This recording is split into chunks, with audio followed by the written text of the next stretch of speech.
타임슬립을 다룬 영화들이 있죠. 타임슬립이라는 것은 현실에서 벗어나 미래로 가거나 과거로 가서 어떤 사건들이 벌어지는 내용들을 말합니다. 시간을 거슬러서 그렇게 움직인다는 것은 어떤 사람들의 심리와 의도가 반영되어 있을까요? 현실을 바꿀 수 없으니까 과거로 가서 해결해 보겠다, 미래로 가서 해결해 보겠다 하는 것이 담겨 있는 거죠. 다시 말해서 시간을 바꿔서라도 지금 이 현실을 어떻게 해서든지 바꿔보겠다 하는 그런 의지가 담겨 있는 내용들이 아닌가 하는 생각을 가져봅니다. 그러나 우린 잘 알고 있죠. 그런 내용들이 등장할 만큼 현실은 이미 벌어져 버린 일들이고요. 그 안에서 우리는 살아갑니다. 이미 수습할 수가 없죠. 벌어져 버린 일을 우리가 아무리 돌이키려 하고 회개를 군다 할지라도 그 영향력과 벌어져 버린 일들, 그로 인한 상처와 결과들은 돌이킬 수가 없는 법입니다. 오늘 본문에 등장한 내용들도 마찬가지입니다. 이미 벌어져 버린 일들입니다. 문맥을 보시면 그 앞에 11절과 12절 말씀에 의하면 하나님께서 예레미야에게 너의 기도도 소용없다, 그들이 회개를 한다 할지라도 소용이 없다 말합니다. 그들에게 칼, 기근, 전염병으로 멸하실 것을 단단히 예고하시죠. 그렇게 말을 들으니까 예레미야는 지금 거짓 선지자들을 거론하는 겁니다. 13절 말씀 보시면 이에 내가 말하되 슬프도소이다 주 여호와여 보시옵소서, 선지자들이 그들에게 이르기를 너희가 칼을 보지 아니하겠고 기근은 너희에게 이르지 아니할 것이라. 내가 이곳에서 너희에게 확실한 평강을 주리라 하나이다. 하나님, 선지자들이 그렇게 말해서 벌어져 버린 일이 아닙니까 하는 이야기를 하고 있는 거죠. 이 거짓 선지자들을 어떻게 해야 될까요? 당연히 책임을 추궁해야 됐고 그 죄에 대한 값을 짊어져야 하죠. 그 대답이 14절과 15절까지 나와 있는 하나님의 말씀인데요. 그냥 줄여서 말한다면은 이 거짓 선지자들을 하나님께서 그가 말한 대로 심판할 것이다, 그의 말과 정반대의 응답으로 칼과 기근으로 망하게 할 것이다 라는 응답입니다. 그러나 우리가 놀라는 구간은 바로 16절 말씀이죠. 16절 말씀 보실까요? 그들의 예언을 받은 백성은 기근과 칼로 말미암아 예루살렘 거리에 던짐을 당할 것인즉 그들을 장사할 자가 없을 것이요 그들의 아내와 아들과 딸이 그렇게 되리니 이는 내가 그들의 악을 그 위에 부음이라. 충격적인 결말입니다. 거짓 선지자를 칩니다. 그러나 그에게 미혹당한 백성들을 용서하시지는 않습니다. 미혹당해서 그들이 이미 져버린 죄에 대해서는 반드시 하나님께서 그 책임을 물으시고 그에 대한 심판을 거행하시는 분이시죠. 우리는 여기서 거짓 선지자의 말, 그들의 예언이 백성들의 심판을 초래했다는 그 놀라운 사실을 봅니다. 이것을 어떻게 수습할 수도 없고 이미 벌어져버린 일이고 그에 대한 심판을 마땅히 받아야 하는 겁니다. 누군가로 일어난 그 결과에 대해서 누군가는 피해를 입죠. 그 피해가 보상되지는 않는 겁니다. 그렇지 않습니까? 아무리 그에 대해서 어떤 재판을 해서 법적으로 그에 대한 보응과 그 응답을 받는다할지라도 그게 우리에게 시원하게 다가올까요? 그렇지 않죠. 누군가로 인해 벌어진 결과를 되돌릴 수 없다는 것, 여러분, 이것은 충격이 아닐 수가 없습니다. 그렇다면 우리는 어떻게 해야 될까요? 이러한 거짓 선지자로 인해 벌어져버린 그런 세상에 대해서 우리는 아무것도 할 수 없는가? 그들의 탓을 하는 것으로 일이 수되지 않으면 우리는 무엇을 해야 되는가? 여러분, 오늘 말씀을 보시면 좀 독특한 표현이 있습니다. 19절부터 22절까지의 말씀 보시면 지금 우리라고 하는 존재가 하나님 앞에 간구하는 내용을 볼 수가 있거든요. 주께서 유다를 온전히 버리시나이까? 주의 심령의 시온을 싫어하시나이까? 어찌하여 우리를 치시고 치료하지 아니하시나이까? 우리가 평강을 바라도 좋은 것이 없고 치료받기를 기다리나 두려움만 보나이다 하면서 죄에 대해서 회개합니다. 여호와여, 우리의 악과 우리 조상의 죄악을 인정하나이다. 우리가 주께 범죄하였나이다. 우리로서 하는 공동체 기도가 여기서 등장합니다. 여러분, 이 기도를 누가 한 걸까요? 성경의 소제목에는 백성들이 한 기도라고 표현되어 있는데 문맥을 보시면 잘 모르겠습니다.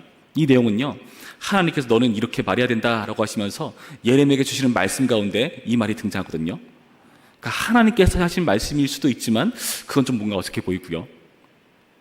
예레미야가 하나님의 말씀을 대언하는 과정에서 분에 못 이겨서 이렇게 저절로 기도가 터져나온 수도 있겠고, 아니면 혹은 이 글을 예레미야가 성경으로 기록하면서 이게 기도로 번진 건지도 모르겠습니다. 중요한 것은 이 표현의 의미가 있다는 거죠. 여러분, 이전에 거짓 선지자를 탓하고 그에 대한 책임을 추구하는 데서 끝나버리는 것이 아니라 공동체의 기도로 나아가고 있다는 사실을 여러분 주목해 보셔야 됩니다. 여러분, 이 말씀을 보시면서 여기서 나타난 예레미야는 나에서 그치는 것이 아니라 우리로서의 정체성을 가지고 이 기도를 하는 겁니다. 하나님의 말씀을 대언하는 과정에 분에 못 이겨서, 그 감정에 못 이겨서, 이 민족에 대한 그런 마음과 그 뜻 때문에, 그리고 그보다 더 근본적인 것은 하나님의 영광 때문에 이 선지자는 이렇게 기도하고요, 하나님 앞에 간청할 수가 있는 겁니다. 하나님을 온전히 알아야만 이렇게 기도할 수가 있죠. 19절 말씀, 우리가 21절 말씀 읽었지만 여기서 보시면은 21절 말씀에 주의 이름을 위하여 우리를 미워하지 마옵소서, 주의 영광의 보좌를 욕되게 마옵소서, 주께서 우리와 세우신 언약을 기억하시고 패하지 마옵소서. 하나님의 이름, 하나님의 영광의 보좌, 성전을 말하는 거죠. 성전의 하나님의 통치, 그 하나님의 왕되심을 말하는 겁니다. 그리고 우리와 세우신 언약, 하나님은 하나님이시고 우리는 그분의 백성이 아닙니까 하는 그 관계, 하나님 우리와 세우신 그 관계, 그래서 그걸 통해서 영광받고자 하시는 그 하나님의 왕되심, 하나님을 정확히 이해해야만 이 기도를 할 수가 있는 거죠. 22절 말씀에 뭐라 나오죠? 이방인의 우상 가운데 능히 비를 내리게 할 자가 있나이까? 하늘에 능히 소나기를 내릴 수 있으리이까? 우리 하나님 여호와여, 그리하는 자는 주가 아니시니까. 비를 내릴 수 있는 존재는 누구라고요? 바알이 아니에요. 하나님이시라고요. 이 기근을 해결할 수 있는 존재가 바로 하나님이시라는 것을 지금 예레미야는 알고 있는 것입니다. 하나님의 언약과 그분의 권능에 호소하며 이러한 공동체적인 기도를 하고 있다는 사실을 여러분 주목해 보셔야 한다는 거죠. 누군가로 인해 벌어진 그런 죄의 결과들을 모두가 짊어지고 그 죄로 인해서 허덕이는 세상 가운데 거짓 선지자로 일어나는 그런 비참한 현실 가운데 참 선지자는요, 백성의 구원을 갈망하죠. 거짓 선지자의 말 때문에 비롯된 심판, 그러나 참 선지자의 말 때문에 구원이 이루어질 수도 있는 것 아니겠습니까? 물론 이 기도가 응답되지는 않습니다. 이 뒤의 내용을 보시면 우리가 앞으로 살펴보겠지만 이에 대한 심판을 하나님께서 자행하시겠다고 합니다. 모세가 기도한들 이거 소용없다, 죄값을 짊어져야 된다 하나님 말씀하십니다. 그러나 지금 이 공동체적인 기도가 과연 의미가 없는가? 아니요, 의미가 없지 않아요. 아까 말씀드렸듯이 하나님께 대한 정확한 이해가 반영됩니다. 백성에서 떨어져서 거짓 선지자를 탓하며 기도한 데서 이제는 더 발전하여서 우리로서 기도를 하죠. 우리로서요. 그 책임을 짊어지는 자로서. 나는 죄가 없어 보이고 남들보다는 좀 거룩해 보이고 괜찮아 보이지만 나는 그 안에 있는 한 존재로서, 그 공동체로서, 우리로서 기도하는 이 태도, 하나님의 영광을 위해서도 그렇게 하지만요, 여러분, 이것은요 하나님의 마음이 반영된 기도이기도 합니다. 여러분, 한 사람이 그 죄를 짊어짐으로써 모든 인류의 죄가 용서받는 사건, 독생자 예수 그리스도를 보내시고 모든 인류를 구원해내시는 그 하나님의 죄에 대한 책임감, 여러분, 우리는 그 사실을 압니다. 예레미야의 이 기도에서, 이 공동체적인 기도에서 우리는 그 예수 그리스도를 발견할 수 있어야 하는 것입니다. 하나님의 마음을 반영한 기도니까요. 여러분, 하나님의 마음이 어디서 잘 드러납니까? 17절과 18절 말씀 보실까요? 너는 이 말로 그들에게 이르라. 내 눈이 밤낮으로 그치지 아니하고 눈물을 흘리리니 이는 처녀딸 내 백성이 큰 파멸 중한 상처로 말미암아 망하리라. 내가 들에 나간 자 칼에 죽은 자요, 내가 성읍에 들어간 자 기근으로 병든 자며 선지하나 지상이나 알지 못한 땅으로 두루 다니도다. 여기서 하나님의 눈물을 설명하시죠.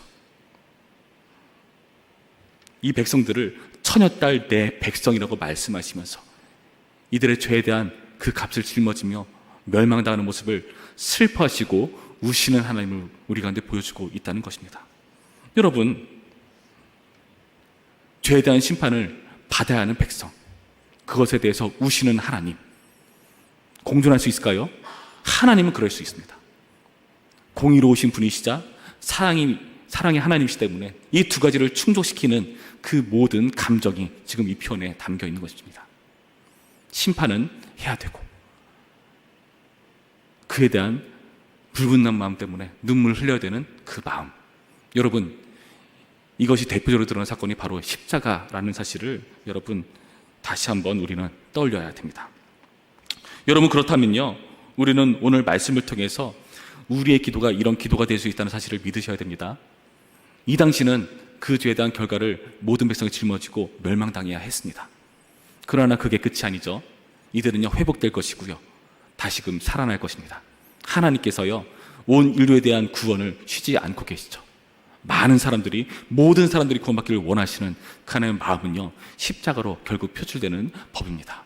그렇다면 우리는 마음의 소망을 가지고 이 기도를 할 수 있습니다. 그 당시는 정말 괴롭고 힘든 기도였지만 우리는요, 지금 소망을 가지고 믿음을 가지고 기도할 수가 있습니다. 왜요? 예수님을 보내셨는데, 독생장을 보내셨는데 주님께서 뭔들 못 주시겠습니까? 여러분, 우리 이 시간 기도할 때 이 몸된 지체라는 인식을 가지시기 바랍니다. 나는 이 공동체에서 동떨어진 존재가 아니다. 제3자로 기도하는 게 아니다. 나는 괜찮지만은 이들이 불쌍해서 기도하는 게 아니다. 나는 예수 그리스도를 머리로 한 그의 몸된 교회의 한 지체의 일부로서 이 교회를 위해서 기도한다. 하나님의 영광이 온전히 발휘되도록, 손상나가지 않도록 기도한다. 그러한 기도를 하심으로써요, 그리고 그 기도의 끝에 예수님의 이름으로 기도함으로써 구원을 이루는 영향력을 발휘합시다. 우리의 기도가 그럴 수 있습니다.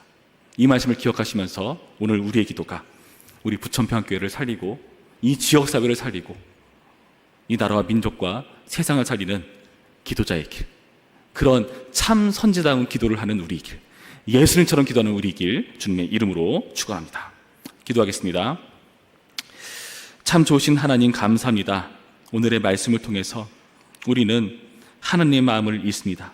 주님, 이전에 우리는 이 죄 문제에 있어서 우리는 동떨어져 기도했습니다. 우리는 제3자처럼 기도했습니다. 그러나 주님, 하나님께서는 이 죄를 짊어지고 십자가에 달리시는 죄에 대한 책임을 가지신 하나님이시라는 것을 알게 되었습니다.